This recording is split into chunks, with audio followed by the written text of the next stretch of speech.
Welcome everyone. Today, we're diving into a TOEFL reading notice task. These questions test your ability to quickly find specific rules and instructions in everyday written materials. I'll show you how to scan for key requirements and avoid common traps, ensuring you pick the most accurate answer every time. Let's get started.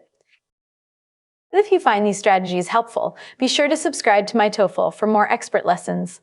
Let's keep working together to reach your target score. Heritage Cartography Group. The title Heritage Cartography Group immediately signals that the notice concerns an organization focused on history and mapmaking. Recognizing cartography helps us prepare for a context involving geographical data or technical mapping projects.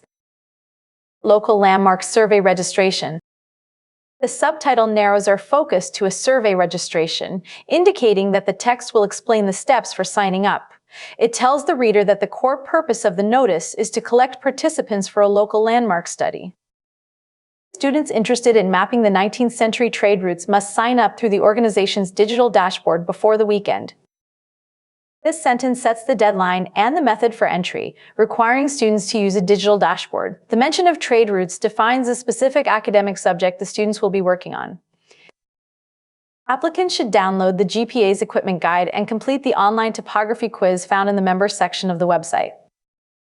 Here, we see the technical requirements, including a topography quiz that must be completed.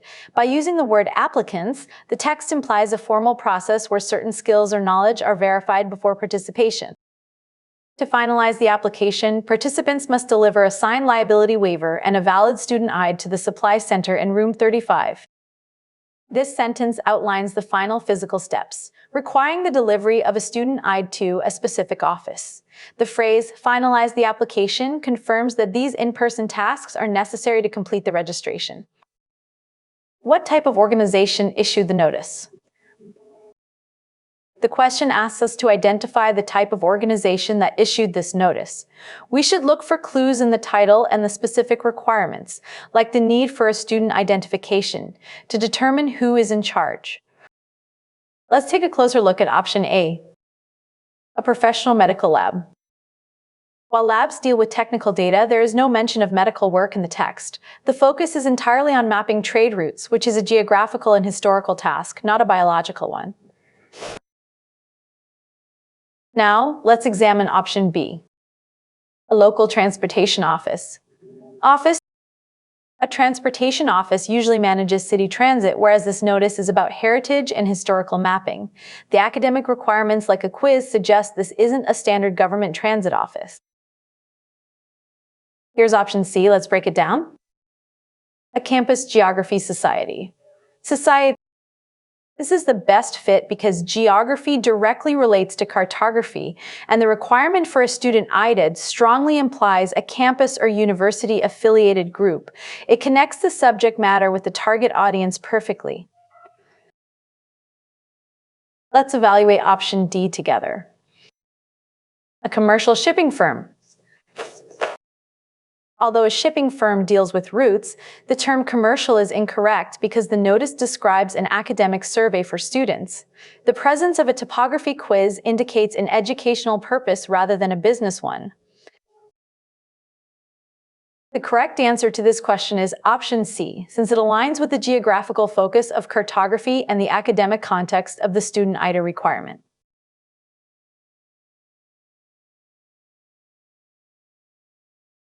How can the customer, student, user complete the process? This question asks how the process is completed. We need to look for the specific actions the student must take, paying close attention to both digital and physical requirements mentioned in the text. Let's start by evaluating option A, by mailing physical documents to the city. The text requires students to deliver documents to a specific room, not to mailing them. This option misrepresents the delivery method described in the final sentence of the notice. Now, let's check option B, by using a website and visiting an office. This is correct because the notice mentions using a digital dashboard, the website, and then going to the supply center, the office. It captures both the online and in-person steps required for registration. Here is option C. Let's see if it works. By emailing the guide to the coordinator. While students should download a guide, the text never instructs them to emailing it back. This option confuses the action of obtaining information with the action of submitting the application. Finally, let's look at option D. By calling the center for an appointment.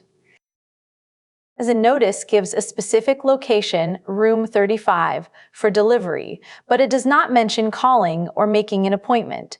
This option adds an unnecessary step that is not supported by the passage. Here, the correct option is option B, which shows that the process involves both an online registration component and a physical delivery component. When tackling read and notice questions, always look for the multi-step process. The correct answer often combines information from different parts of the text, such as an online requirement and a physical one. Pay close attention to verbs like sign up and deliver to ensure you understand exactly how the task must be completed.